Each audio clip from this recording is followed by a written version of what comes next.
Hi. It's so good to do activities like this because we get to see each other talking and not just online. So I enjoy stuff like this. But anyway, my name is Emily. And as I was looking at the Department of Health and Human Services, what really stood out to me was the Center for Faith-Based and Neighborhood Partnership that they shared, and their purpose is considering faith, community, and mental health during the COVID-19 crisis. So in this link, they provided a whole bunch of resources that relate around to the topic of mental health and COVID. And we all know, I think as healthcare workers, that this has been a real thing, not only for people working in healthcare, but also everyone else. As there has been so much isolation, and isolation does a lot of bad things, So some of the statistics that they shared real quickly, I want to just share with you guys. It says nearly half of Americans, 48%, are anxious about the possibility of getting coronavirus. Nearly 4 in 10 Americans, which is 40%, are anxious about becoming seriously ill or dying from coronavirus. And so it's just talking about that this is a real fear for so many people, and this has caused such an issue with mental health for so many.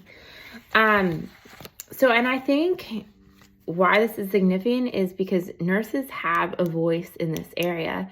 They are the ones, working on the front lines with COVID patients, and we can speak into this area.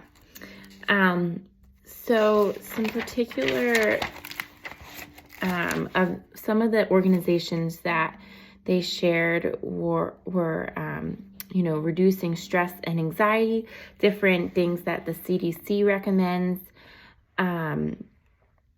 And they also shared different webinars that are going on to help with coping mechanisms with stress, anxiety, and grief. And there was a handout that was really interesting that helped identify healthy versus, non-healthy ways of coping mechanisms. And some of those, they shared were like, getting good sleep and cooking healthy foods and, talking with people and, to prevent that isolation. One of the services that they also recommended was a telehealth service. And I found this really neat because you were able to put in your zip code, and then it would give you all the different counselors in your area. And I would definitely use this with my patients. So to answer some of the questions here, so how would I incorporate this agency into my patient education? Well, specifically with the telehealth service, I would really actually consider looking into the specific counselors that they provide for my local area around my hospital. I work in Pottstown, and I am actually going to do this. I'm going to put in the zip code in Pottstown and find the different counselors in the area.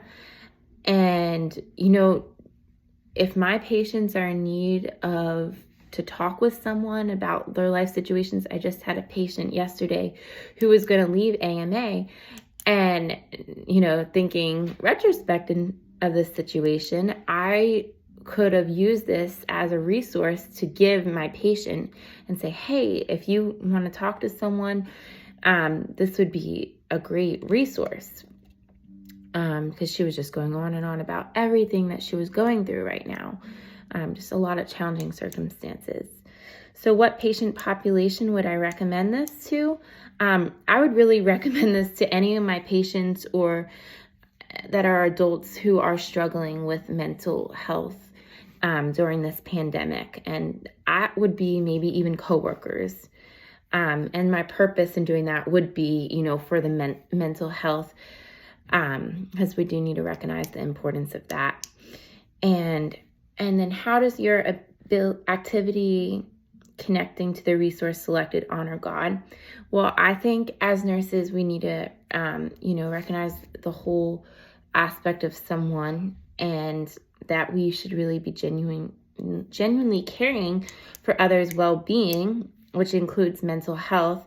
And I would actually research Christian counselors, specifically Christians, so that way I can refer my patients to people that are Christians, so that way they can ultimately, experience Jesus and realize how he can really have an impact in our lives. Jeremiah 29:11 sticks out to me, and it says, "For I know the plans I have for you, declares the Lord, plans to prosper you and not to harm you, plans to give you a hope and a future." And I just realized that people are searching, and in this time of isolation with COVID, people can feel like they're insignificant, like they don't have many good plans, but the Lord does have a plan and a purpose. And I think through counseling services and different things offered through this, that they could really recognize that. Thanks.